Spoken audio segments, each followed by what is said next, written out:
Hi, and welcome to week 6 of English 2332. Boy, it's been a week, hasn't it? Okay, so you've had a chance to look over some of the materials for week 6, which includes Sappho and ancient Greek drama, including those Greek vocabulary words, and a little bit about Sophocles, not much, but we're going to get started this week on the play Oedipus the King. Lots of times I will call that play Oedipus Rex because when I was in college, that was what it's called. The word Rex just means king. So whether we say Oedipus the King or Oedipus Rex, it's the same thing. Let's talk about Sappho right quick. You don't need to know a whole lot about Sappho, just a couple of key points.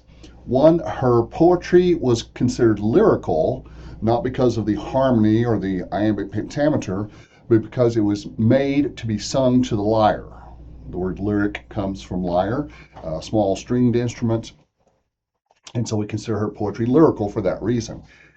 Her poetry was mostly about love and female love. She lived on the island of Lesbos, from which we get the name lesbian, and so obviously her poem is going to be more of a homosexual relationship than anything else. Although she was married and had kids, her poetry focuses more on her other relationships.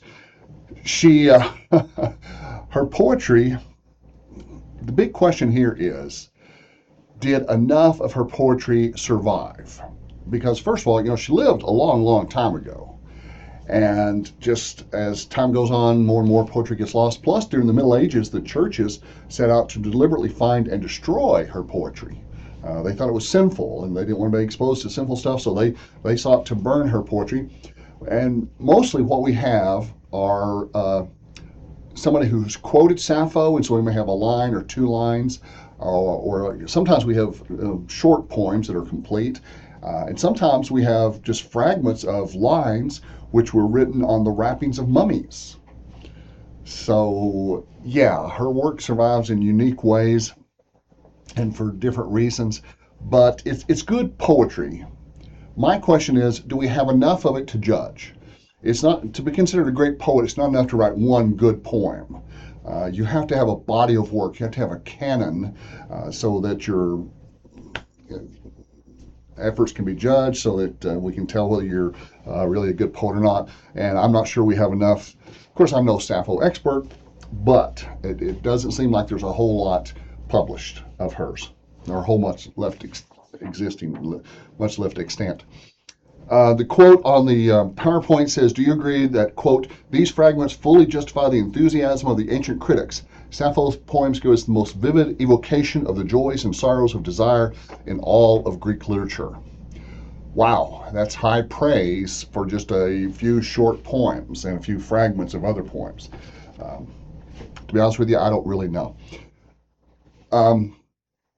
We have to ask, who was her audience? Was she writing this for men and women, or just for women only?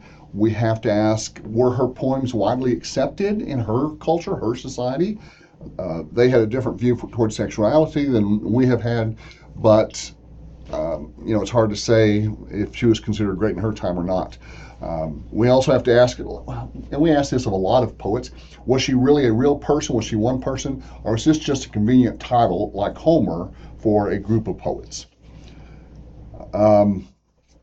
They focus more on women than on men and more on emotions and actions. That's certainly true. And her poetry, in more than one occasion, suggests that love is more important than armies, home, families, or children.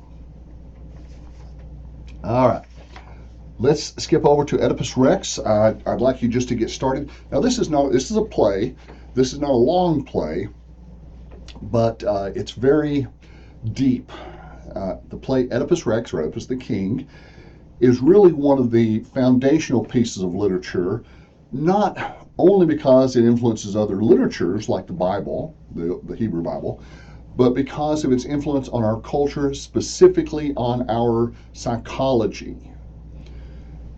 Okay, so as I'm sure you know, Oedipus the King was the king of Thebes, and he accidentally killed his father and then married his mother. Now, let's just get something out of the way, and I won't have to mention it again. In all of these, in all sorts of Greek literature or ancient literature, literature of the ancient world, when we say married, that's referring specifically to the sexual relationship. People were not considered married until they had consummated their relationship, and I think that's probably still true, but yeah, specifically so back then. So when we say that Oedipus married his mother, you know what we're talking about. And he had 2 sons and 2 daughters with her, so that part is obvious.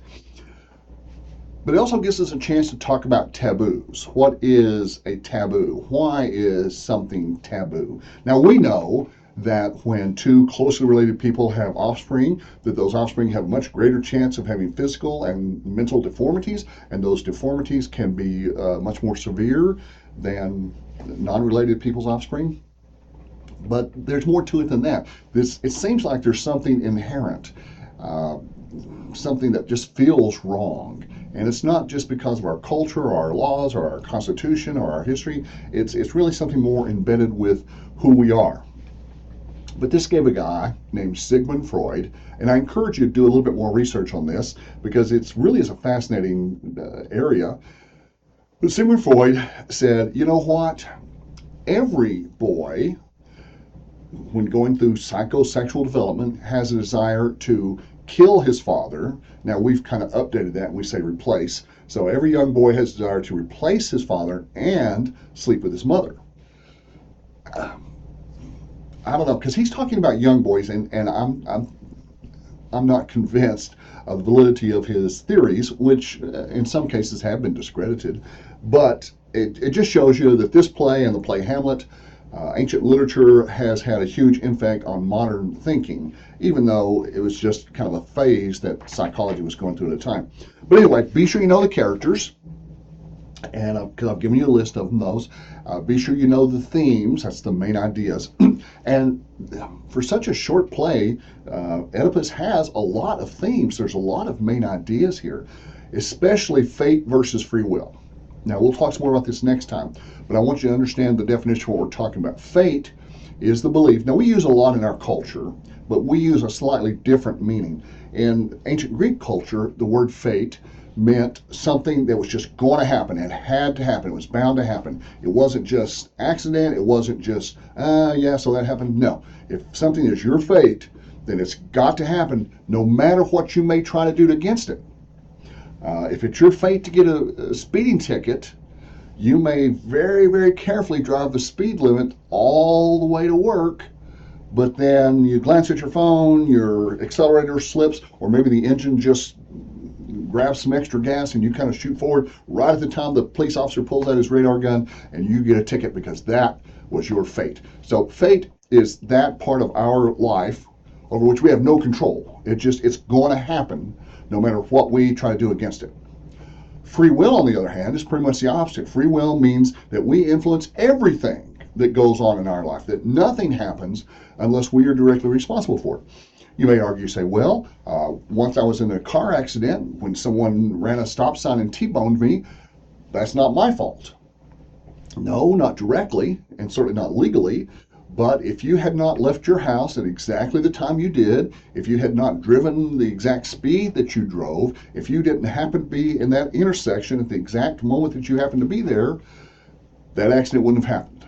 So in that small consideration, you're involved in the accident, as you're involved in all aspects of your life.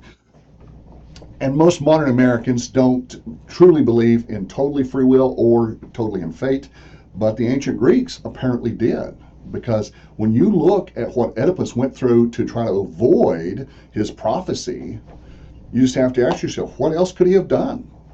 How in the world could he possibly avoid what was fated to happen? Read the play. I think you'll enjoy it. It's really is a good play. And then, yeah, we're going to spend another week on Oedipus, which is good. We have lots to talk about. And then Plato and the Parable of the Cave. Oh, and Francis Petrarch. So we're kind of moving along through the Middle Ages. And then we move up to the Middle Ages, and then Beowulf and Virgil, and then, yay, spring break. We'll be here before you know it. I hope you're enjoying the course. I hope you're getting a lot out of it. There certainly is a lot here to pick up on. You've got the assignment sheet for the second response paper. And again, this is just your feelings on one specific aspect of either the Parable of the Cave, Oedipus Rex, or Beowulf. Now, if I were doing Oedipus Rex, Oedipus the King, I would probably focus on, I wouldn't focus on the prophecy about his life. I would focus just on maybe when he got his ankles tied together. When he was born, they were going to kill him, so they pierced his Achilles tendon and tied his ankles together, left him out on a mountain slope. Focus just on that one particular action, or maybe him meeting the stranger at the place where three roads meet, or just on the anger of Tiresias. Just one specific thing, and react to that.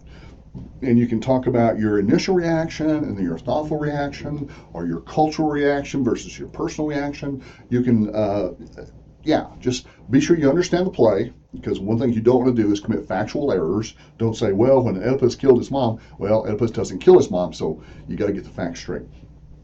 Although she does die, but no, he didn't kill her. No, I don't think so. Why did he blind himself rather than kill himself?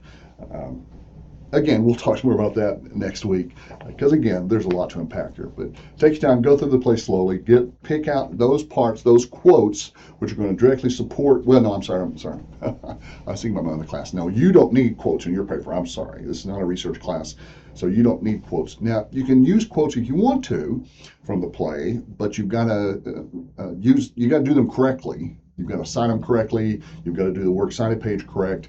And I would encourage you, just go with your gut. Just go with your own feelings and respond to. And again, it's just 2 pages. Gosh, 700 words? Yeah, 750 words. So the Parable of the Cave, you might wait until we've read that, because that's kind of interesting. Oh, this is not due till March 29th, so you've got some time on this. Wow. Second research. Oh, it's due after spring break. That's why I keep forgetting we got a week break in there. Okay, so we'll talk some more about that next week. And but yeah, the Parable of the Cave is an interesting read, and of course, a lot of people are familiar with Beowulf. You know what's there. All right, continue your reading. Don't forget your discussion posts. If you have any questions, shoot me an email, and I look forward to hearing from you.